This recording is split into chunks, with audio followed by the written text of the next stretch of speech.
So as a disclaimer, I'm a very simple oncologist in a room of probably a bunch of molecular biologists and genomics folks. So, but I'm going to tell you a little bit about Boston Gene, and I'll tell you a little bit about how I've been using some of this technology in my own clinic. Again, I don't need to tell the audience here that there's a lot of things happening in cancer. That unfortunately, after probably 2 decades of research looking at trying to define predictive or prognostic biomarkers in cancer, there's actually very few of them that we use in clinic. I'm a lymphoma doctor. I can tell you there's not a single marker that I use to treat patients, again, despite several hundred patients, or several hundred studies and thousands of patients that have been looked at. I mean, things like MYC, BCL2, P53, although we test for them, I have no idea how to use those in clinic, and I don't use them to pick treatment. And the kind of overarching theme here, and I think you know this, is that cancer is a highly complex disease. There's a lot of redundancies. There's a lot of heterogeneity, even within the same patient, the same diagnosis. And so, unfortunately, the way we've kind of tried to approach biomarker development in the past is to look at a single marker, a single driver, a single pathway. And at least up till now, that's been somewhat problematic and has not really translated into changes in clinic. Now, as you know, there's been kind of moves towards looking at trying to develop biomarker signatures. Oncotype DX is a good example of this, where we're looking at different genes that are occurring across multiple different pathways. And at least these attempts have been moderately successful at trying to predict who would best benefit from different types of therapy in the clinic. So, again, the concept here is that to really move forward, we need to be looking across multiple drivers. We need to look across multiple platforms. The problem is when you start to do that, as you probably know, you start to get gigabytes, sometimes terabytes of data per patient.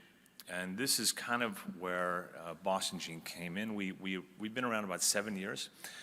And the idea was that we would develop a very large kind of computational biology core and do big data analytics.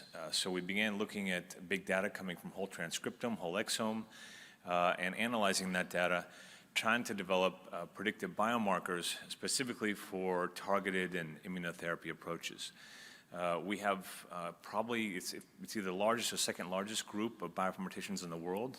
We have around 150 bioinformaticians, but the concept here is to, again, look across multiple drivers that are occurring in a single malignancy or in a single diagnosis and try to develop predictive signatures from that data. I'm going to skip this. This is just, we've been, as I mentioned, around 7 years. We're around 500 employees. We do a lot of the bioinformatics for many key cancer centers around the United States, including the NIH, MD Anderson, Mayo Clinic, Sloan Kettering. And we've been able to, thank goodness, publish some very nice work, I think. This is an example. This is a paper, well, there's 2 papers here, but the paper I'll focus on came out in Cancer Cell last year. And what we did, we took bulk RNA-seq, initially from around 2,500 melanoma patients. And we found, interestingly, that, actually I'm going to go back one. We found, interestingly, can I point with this green? So I guess I don't want to blind anybody. So we found that doing unsupervised analysis on these bulk RNA-seq for the melanoma patients, that folks tended to fall into one of 4 different kind of immune phenotypes, or one of 4 different clusters. This desert, kind of an immune-enriched, a fibrotic, or an easy for me to say, immune-enriched, non-fibrotic. And I think what was very interesting is not just that these clusters tended to recur, and we base these on RNA profiles of known kind of functional properties within the tumor, things like T-cell trafficking, macrophages, NK cells, PD-1, proliferation rate. And again, what was very interesting, not just that these 4 clusters were conserved across melanoma patients, but they were highly predictive of immunotherapy response. We looked at 3 different independent cohorts, folks that were treated with CTLA-4 and PD-1 inhibitors. And you can see here, for example, in patients that have patients that had a fibrotic phenotype had 0 response rate to a checkpoint inhibitor if they were in that cluster. Now, in contrast, if you had an immune-enriched phenotype, you had a 60% response rate to checkpoint inhibitors. So right now, if you use standard metrics to choose patients for a PD-1 inhibitor, for example, in metastatic melanoma, overall response rate's 12%. So we were dramatically better than looking at, for example, PD-1 IHC or PD-L1. And then we also compared this to other known markers like interferon gamma signaling, as well as tumor mutational burden. So those of you may know that tumor mutational burden is part of the FDA label, how you can pick a checkpoint inhibitor. And patients here, for example, that had a high TMB, some had no response, but there were also patients who had very low TMB who would not have picked to get a checkpoint who had a complete remission. And we then looked at over 20 different solid tumors. We looked at 10,000 patients, bulk RNA-seq, and surprisingly found that these clusters were conserved across several different, majority of the solid tumor subtypes that we looked at, and they predicted response to immunotherapy. And I'm bragging a little bit, but it actually made the cover of Cancer Cell and was chosen last month as one of the top 10 papers of 2021 by Cancer Cell because of the potential clinical applicability. And again, I like this example because it's not the RNA-seq, right? A lot of you guys are doing RNA-seq, I'm sure. It was a bioinformatic piece. This was taking a massive, you can imagine, bulk RNA-seq from 10,000 patients. This was a massive amount of data, and we were able to interrogate this with a novel pipeline and find something that's hopefully actionable in the clinic. We're also doing bulk RNA-seq. This is my countdown. Make sure I'll keep talking and talking and talking. So we're also doing bulk RNA-seq to do cell deconvolution. I think many of you may be familiar with this. Is similar to something like CyberSort or SCADA. This is where we take bulk RNA-seq to predict different cell populations within a paraffin sample. We've correlated this type of technique against things like CyTOF, flow, IHC, multiplex immunofluorescence. And there's actually very high correlation across many different cell subsets, including stromal cell populations, which are traditionally very hard to predict using things like bulk RNA-seq. And this actually will come out in Cancer Cell on the 8th. So this is a little bit of unpublished data, but it'll be out in about 7 days. But again, just another example of the ability to use analytics to find novel characteristics, and in here, this is from paraffin-embedded samples. And lastly, and I'll show you a little bit of how we've done this actually in practice, we're also doing a couple, we've invested heavily in multiplex immunofluorescence. This is really a way that we can look at, now up to almost 60 stains or 60 channels on a single slide. And what those of you that are not familiar with this, again, I know I'm probably speaking to a much more educated audience than me about this, is that this allows us to look at many markers on a single section. The way we use a Codex platform where we stain the slides, that slide is then digitalized, or we take a digital image, that stain is washed and we restain. And what this allows us to do is we then create a tumor mask, and we can actually not only characterize the different cell populations, but we can measure the distance between cells as well as the presence of different neighborhoods or communities of cells within a single slide. And the concept here is that this kind of analytics is going to help us begin to predict response to different types of IOs, things like CAR T-cell therapy, immunotherapy. Because again, I think we're beginning to understand it's not just the number of cells within the tumor, but it's the spatial arrangement of those cells that can be predictive of a patient's ability to respond to things like immunotherapy. And this is just an example of real-time patients where we've looked at the presence of these cells both localizing within the tumor or excluded from tumor, and trying to correlate those with response to targeted or IO approaches. I'm going to skip that. We're also developing immunophenotyping, or we're looking at kind of the immune macroenvironment in the peripheral blood. And actually, I will go back. We're doing this by looking at both bulk RNA-seq in the peripheral blood. This is to look at the presence of different T-cell receptors, B-cell clones. Also, with flow cytometry in the peripheral blood, we're using a FACS-Alexa platform. And with this, we can correctly look at over 300 immune cell subsets within the peripheral blood. And again, the concept here is that we'll begin to look at or understand how a patient's kind of background immunity in the peripheral blood changes, either prior, in response to immunotherapy, or even before they start treatment, and hopefully use this to begin to predict patients that would respond to a given approach. This is just a little slide showing how we're looking at bulk RNA signatures. We have an internal cohort of around 14,000 normal controls. And with those normal controls, when I say normal controls, we have patients that have RA, MS, infection, COVID, and we look at the RNA profile of those patients, and we're comparing them to patients coming in with diagnoses of cancer, and trying to understand if there are correlations between these different RNA profiles and known inflammatory signatures.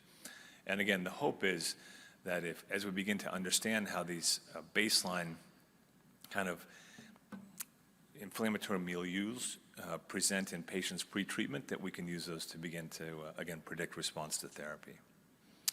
So I'm going to just skip through this really quick. These are just, right now we have a clinical CLIA and CAP certified test that we have a wet lab in Boston where we run, again, based upon paraffin, whole transcriptome, whole exome. As you can see, we predict most things that you could do with whole exome or whole transcriptome. We look at fusions and splice variants, alterations, but we also look at MSI, TMB, copy number alterations, et cetera. I'm going to show you an example. This is actually one of my own patients. This is a faculty PharmD at Anderson. He came in to see me, and he had marginal zone lymphoma in the neck. And marginal zone lymphoma traditionally is a fairly slow-growing lymphoma. And unfortunately, he was progressing fairly rapidly. And so I started him on R-CHOP. This is a kind of a chemo 101 for lymphoma. It's a combination of 5 drugs, including an immunotherapy drug. Unfortunately, it didn't work. So then I switched him to what's called RICE. This is a combination of, I call it a spicy meatball. It's ifosfamide, carboplatin, and etoposide. It's given inpatient in preparation for an autologous stem cell transplant. So this is a kind of a big gun chemotherapy. Unfortunately, he didn't respond there either. So then I switched him to CAR T-cell product. This CAR T-cells are these genetically engineered T-cells. They're autologous. They came from him, that can recognize CD19 and CD3. And we infused him. These are just FDA approved recently for aggressive lymphomas. Unfortunately, he progressed. So then I switched him to an allogeneic CAR T-cell product. This is from a donor, and again, didn't work. When I saw him in clinic, he was having hemoptysis, unfortunately, and you can see here on the right, this is a CT scan. So just to those of you who don't see a lot of CT scans, black is air, gray is soft tissue, and in this sense, this is a cross-section of his lungs. This is the heart. But on the right hand, on the left here, this is a tumor. So this is about a 10-centimeter tumor, and it's taking over about half of his right lung. So I biopsied him. Actually, you can see the needle here. He went down to interventional radiology, and we sent the sample for whole transcriptome, whole exome sequencing. Interestingly, he had really high T regulatory cells. His T regs were at the 98th percentile compared to other patients with large cell lymphoma. He had almost no CD8s and had high PD-1 expression. So this is a very kind of immune suppressed or immune hostile microenvironment, which probably explains why 2 approaches with CAR T cells basically did nothing. But he also had high CD30 by RNA. And this is despite having negative CD30 by immunohistochemistry. So I switched him to a drug called brentuximab vedotin. It's anti-CD30 antibody, combined with a drug called lenalidomide. And lenalidomide has been known to act against T regulatory cells. And after 3 months of treatment, he went into complete remission. This is the scan on the lung, on the lung here. You can see where the tumor was. This is just a little bit of scarring in the mid-lung. He received both of those drugs for 6 months. Unfortunately, he developed COVID. Thank God he recovered from COVID, but because of the COVID, I stopped both drugs, and he's now been 1.5 years and remains in a complete remission. This patient would have been in hospice. Absolutely, this patient would not be alive if I had not changed that therapy. And neither one of these drugs I would have chosen. I would not have chosen either one of these drugs if I didn't have characteristics of the tumor. So again, obviously I picked an example of something that worked, but I like this example because 2 things. Both of those drugs are already FDA approved. They're already in the clinic, but I wouldn't have picked either one of them. And he had failed several lines of therapy which were extremely toxic up till now, and now he's in a remission. So I like this example because imagine if I had known early what this environment looked like. I could have avoided, this is actually, just even the cost is around $2 million of therapy I had given him prior to this, including 2 CAR T-cell products, and he still has profound neutropenia 1.5 years later from the CAR T-cells that I gave him. So again, anecdotal, but we have several different examples in different solid tumors where we've been able to really change outcome in patients by looking deeply at these key drivers. Now, as I mentioned, we have a wet lab in Boston. The company's initial intent was never to be a wet lab company. It was really to provide bioinformatics support. But as we began to grow, a lot of our collaborators didn't have CLIA, for example, CLIA RNA. And so we decided to invest in a wet lab, kind of a high throughput lab in Boston. We now have New York State CLIA and CAP approval. And with that, at that lab, again, we do end-to-end sequencing, bioinformatics, and reporting of findings. This is kind of just an example of that report. The very top part of the report are the key findings. That this is obviously different in each tumor type. Obviously, it's going to look different in prostate versus lung or colon. These are, again, markers that are either in FDA labels, in the NCCN guidelines, or are considered standard of care. We report whether or not they're present, yes or no. We report things like TMB. We also report percentage, for example, Ki-67. If we have immunohistochemistry, that's reported, but we also report the percent RNA expression compared to a known cohort. And this is very different than I think most people are reporting. So this is not just transcript per million, but we have, as I mentioned, we have an internal cohort of around 100,000 patients. So each time we run a report, we'll give you that RNA expression compared to other patients with the same diagnosis. The next couple parts of the report are to try to contextualize some of those findings. So we list all the NCCN guidelines. We have a partnership with the NCCN where we report all treatments, again, for that disease at that stage and that line of therapy, as well as if any of those recommendations are associated with a molecular finding that came from sequencing. And finally, we put enrolling trials. This patient, I think, came from Oklahoma, it looks like. But those clinical trials are listed geographically. So if there's obviously I'm not sure how many folks here are at WashU, but if this is a WashU patient, WashU trials will come up first. And then we go out, again, using geography from the site where the sample was sent. And then the last couple parts of the report, this comes from that cancer cell paper. We list the microenvironment as well as the kind of functional profiles, whether it's Tregs or T cell trafficking, NK cells. The size of each one of these bubbles represents the level of that RNA expression compared to other patients in our internal cohort with the same diagnosis. And we do cell deconvolution. Again, this comes from that paper that will come out hopefully in about 7 days. Again, using bulk RNA-seq to identify the different populations within a slide. If there's anything published that suggests knowing a percentage of cells within a slide, or it could be predictive or prognostic, We also list that along with the publication at the bottom. And I left 5 minutes for questions, and that's all I got today. But thanks for your attention, and yeah, I'm happy to take questions if you have any.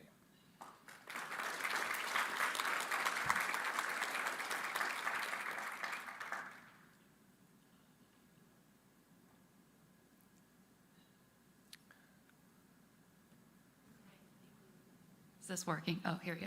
Hey. Do you have a sense of how your tumor portrait model or pipeline would improve with like single-cell RNA-seq?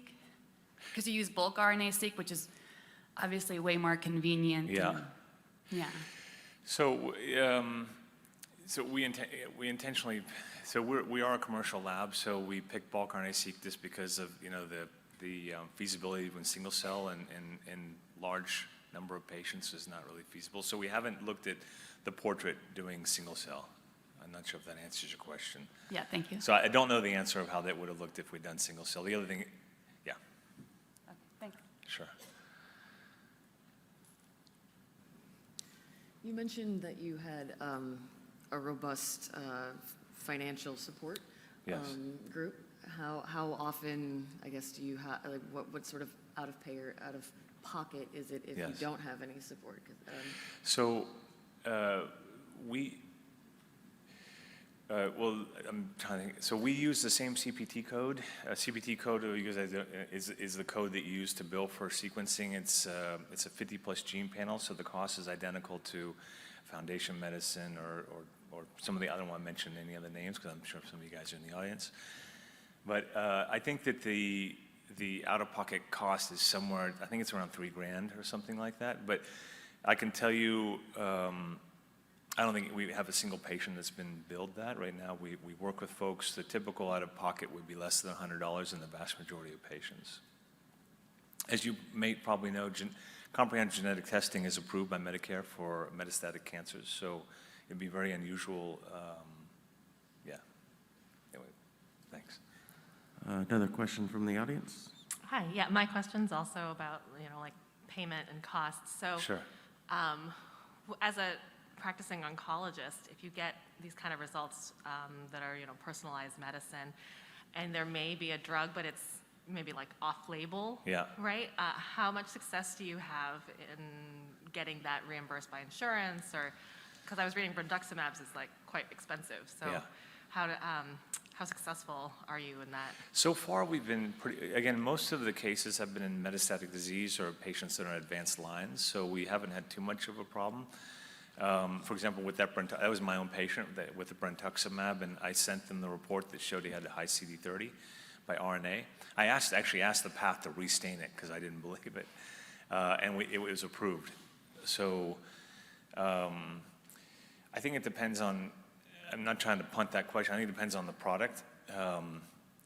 Although brentuximab, I think if you were to, say you found an immune-enriched environment and you were trying to use CAR T-cell in a non-approved setting, you might have, that's $1 million, so that might be a little tougher.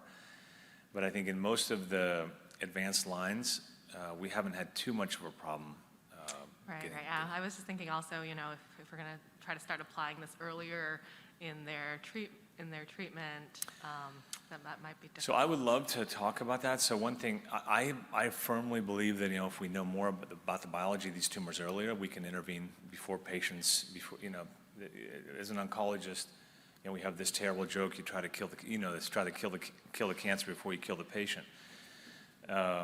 Because we constantly expose these patients to drugs which, have unfortunate and sometimes very severe complications. So if we could get in earlier with the more appropriate therapy, obviously it's better for everybody involved. The issue with that is that, I'm trying to be politically correct a little bit. So moving this kind of testing, and this is a problem probably for most of you in the audience, is that who's going to pay for that testing in early lines? Because there's no evidence that it's going to work in earlier line, but there's never going to be evidence until we do it.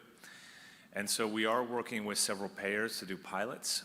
to do this in earlier lines of therapy with the hope that we can show that intervening or at least knowing early what these patients' molecular characteristics look like, we can improve outcomes. But it's a slow process because it's one of these chicken and the egg things. Yeah, all right, thank you. That was a long answer to your short question, sorry. I think we're going to take one last one from the virtual platform. Great talk. So 2 questions.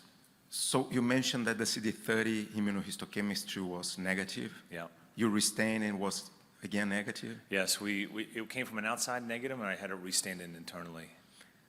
Right. So you think the response was due to brentuximab 2 or only lenalidomide? It's hard to know.